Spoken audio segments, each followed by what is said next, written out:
बिस्मिल्लाहिर्रहमानिर्रहीम। अस्सलामु अलैकुम वरहमतुल्लाहि वबरकातुहू।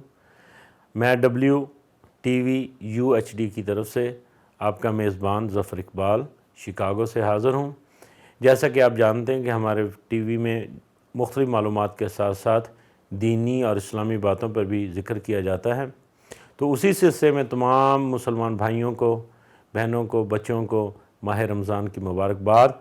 और ये सिलसिला हम WTV से शुरू कर रहे हैं। इंशाअल्लाह ताला आप रोज़ाना रात 9 बजे पाकिस्तान टाइम के मुताबिक और सुबह 11 बजे शिकागो के टाइम के मुताबिक इस प्रोग्राम को सुन सकेंगे।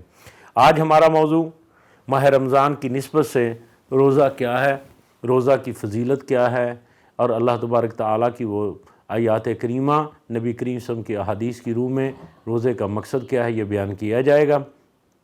माह रमज़ान जैसे कि आप जानते हैं कि फ़की तौर पर सुबह जब सूरज निकलने से पहले सूरज के ग़ुरूब होने तक हम पर जो मुसलमानों पर खाना पीना और दूसरी जो मुख्तलिफ़ जो पाबंदियाँ उनके साथ इस दिन को गुजारना, इसको रोज़ा कहते हैं।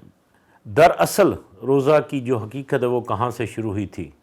ये अरब में जो अरब के लोग थे वो अपने घोड़ों को सिखाने के लिए, तैयार करने के लिए, उनको ज़ोर दर बनाने के लिए उनको भूखा रखते थे। भूखा रखने के साथ साथ उनको प्यासा रखा जाता था।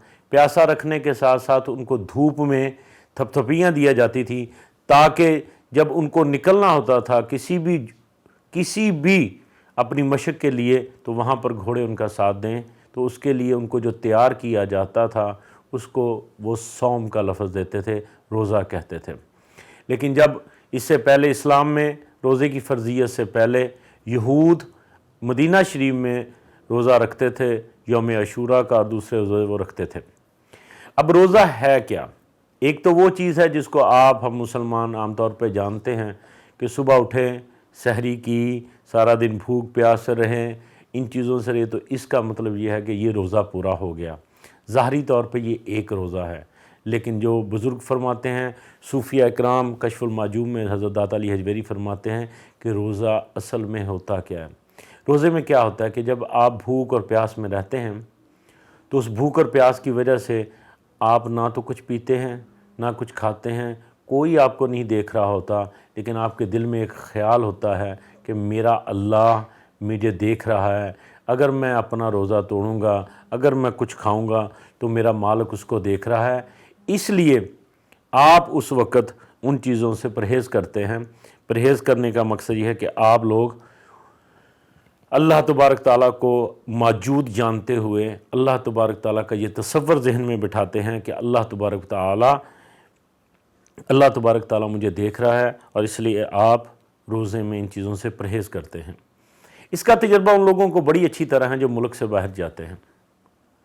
वो क्या है कि जब वो कोई भी चीज़ ख़रीदते हैं तो पूछते हैं कि ये हलाल है या हराम है।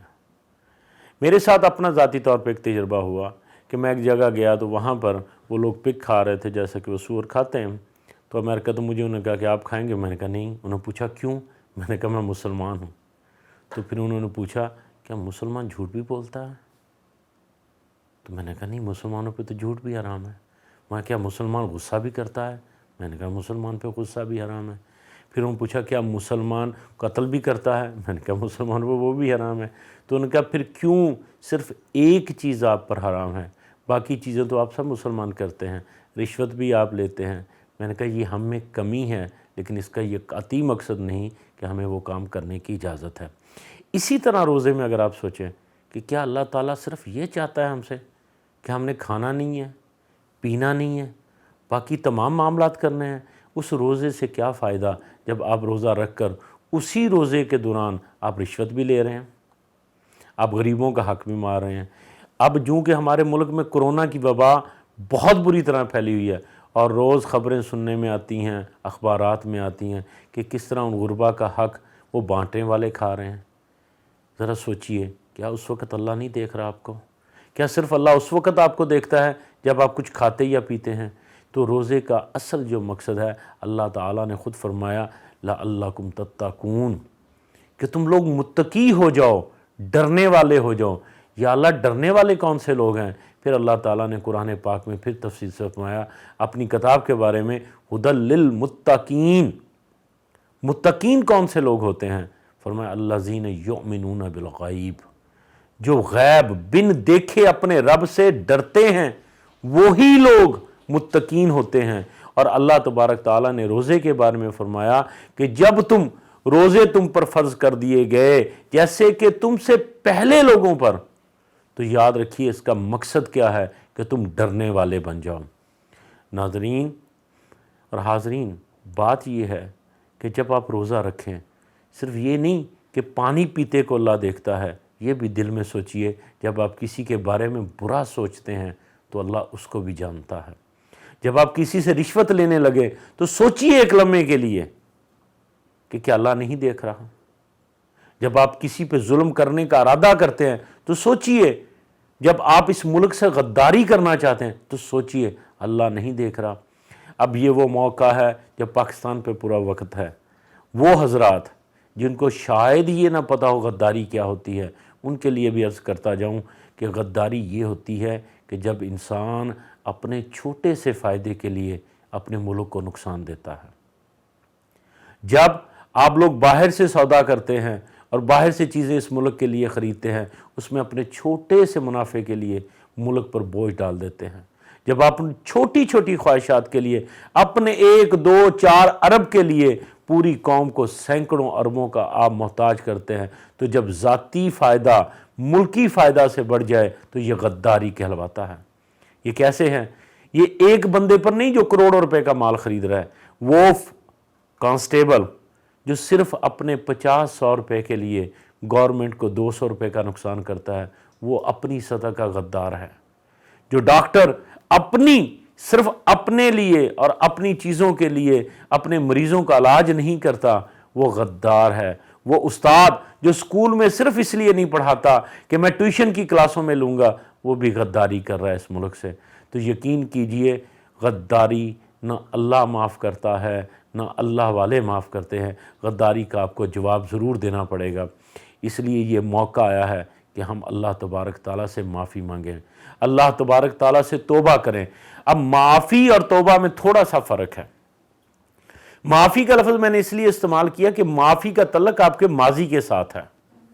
معافی کا تعلق آپ نے جو گناہ آج تک کر لیے ہیں، اس وقت تک کر لیے ہیں، وہ اللہ تعالیٰ کی نافرمانیاں کی، اللہ کے رسول کے فرمودات پر نہیں چلے ہم، یہ ان تمام چیزوں سے اپنے آپ سے توبہ کرنا، ان سے معافی مانگنا، یہ معافی میں آتا ہے۔ اور توبہ کا تعلق مستقبل سے ہے، اور اس سے بہتر مہینہ کوئی نہیں ہے کہ ہم اپنے اللہ تعالیٰ سے برے کاموں سے، پرانے جو عمل کیے ان سے معافی مانگے اور آئندہ برائی سے بچنے کی اللہ سے توفیق مانگے۔ اس کا نام توبہ ہے۔ تو ہم اس سلسلے کو جاری رکھیں گے، اسی مہینے میں بتاتے رہیں گے آپ کو کہ اس دن کو کیا کر سکتے ہیں، اس ہم رمضان مبارک کے کیا فضائل ہیں۔ صرف آپ یہ مت سوچیں، صرف آپ یہ نہ سمجھیں کہ آپ نے صرف اس ماہ میں یہ سوچئے کہ اب باقی زندگی جو ہے ہم نے اللہ کی نافرمانی سے بچنا ہے۔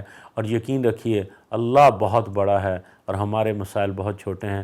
انشاءاللہ تعالی آپ سے اگلے پروگرام میں ملاقات ہوگی، اس کے لیے اجازت چاہیے۔ اور آپ سے لوگوں سے گزارش ہے کہ اگر آپ لوگوں کو ہمارا یہ چینل پسند ہے تو سبسکرائب کیجئے، اور سبسکرائب کرنے کے ساتھ اگر آپ ہماری باتوں سے متفق ہیں تو پھر آپ بیل کا آئیکن کا بٹن دبا دیں تاکہ آپ کے پاس ہماری ویڈیوز یوں ہی پہنچتے رہیں۔ بہت بہت شکریہ۔ WTV UHD کی طرف سے آپ کا بہت بہت شکریہ۔